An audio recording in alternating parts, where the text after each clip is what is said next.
నా భార్య పరిస్థితి ఎలాగుందయ్యా? ఏం కాదు, మీరు కంగారు పడకండి, ధైర్యంగా ఉండండి. అవి క్యాన్సర్ కణితులని ఇంతకుముందు చెప్పాం కదా. ఈ వ్యాధికి ఆపరేషన్ చేయాలని ముందే చెప్పాము, మందులు కూడా రాసిచ్చాము. మీరు అవి సరిగా వాడలేదు. ఇప్పుడు అది ఇన్ఫెక్షన్ అయ్యి వామిటింగ్స్ స్టార్ట్ అయ్యాయి. 2 రోజుల్లో ఆపరేషన్ చేయాలి, లేదంటే చాలా ప్రమాదం. ఆపరేషన్కి 4 లక్షల దాకా ఖర్చు అవుతుంది. మీరు అవి సర్దుకోండి. ఇంతకీ మీ అబ్బాయి ఎక్కడ కనిపించడం లేదు? వస్తున్నాడయ్యా, వస్తున్నాడు. సరే, మీ అబ్బాయిని పంపించండి, ఒకసారి మాట్లాడాలి. దండాలయ్యా. ఓకే, వస్తానయ్యా. నమస్తే, ధైర్యంగా ఉండండి. అంజలి, ఏమైంది? ఏమైందిరా? ఏమైంది నాన్న? ఏమైంది? బాధపడకు.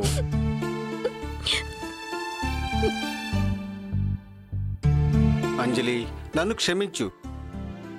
వాడు దుర్మార్గుడు. డబ్బులు రేపు సంపాదించుకుంటాం. అంజలి, నీకేమైనా అయ్యుంటే నేనేమైపోయేవాణ్ణి? అంజలికి ఏం కాలేదండి, మీరు బాధపడకండి. Cool down. శాంతి, అమ్మాయి లోపల తీసుకెళ్ళు, నేను చూసుకుంటాను. వెళ్ళమ్మా. రామ్మా అంజు.